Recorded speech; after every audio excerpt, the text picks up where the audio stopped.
living and raising a family on the land and on a farm is a challenging but a really special experience.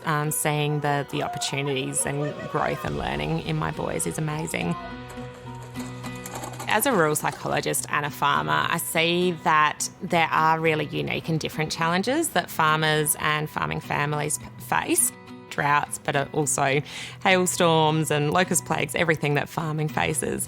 And seeing all of those big challenges as well as the everyday pressures of farming, so just the long hours and the uncertainty and the unpredictability, all of that pressures on farmers and farming families as a whole.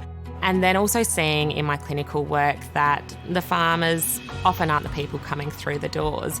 So I wanted to do something differently so that we could get those skills to communities, to the men and women out there every day, and have them have those skills in their pocket, basically ready to go before the crisis hits. The project's Act for Ag, and the aim is to build the capacity and resilience of our farmers, farm families and rural communities so that they can kind of face adverse challenges as well as the everyday challenges of farming life as well. And so what I've created is a brief kind of 30-minute to 1 hour session that can be run out at community events or at grower information days, kind of catch people on the ground where they are to really provide them with some in-the-moment skills, as well as sharing some parts of my story and kind of sharing that as well, so that people walk away with something they can use in that moment.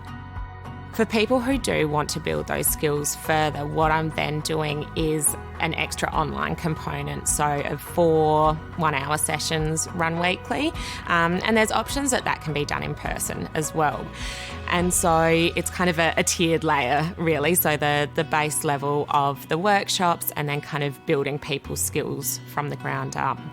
Longer term, what I'd like to get in place is a kind of subscription or tech service, because the aims of Act for Ag is really to get people to be informed, reminded and connected so that they can have this knowledge and then be reminded to put the skills and the steps in place, and also connection with their community as well.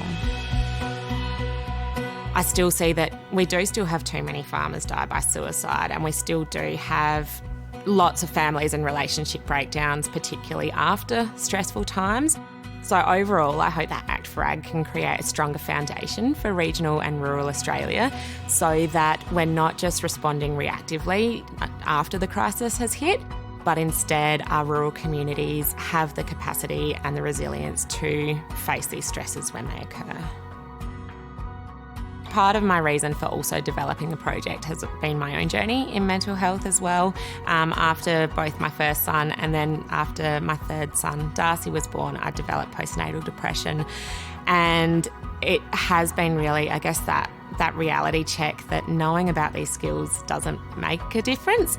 Even if I, as a clinical psychologist, can experience mental health issues and experience postnatal depression, none of us are immune to it. It's really vital for us all to take these steps every day because, mental health doesn't discriminate.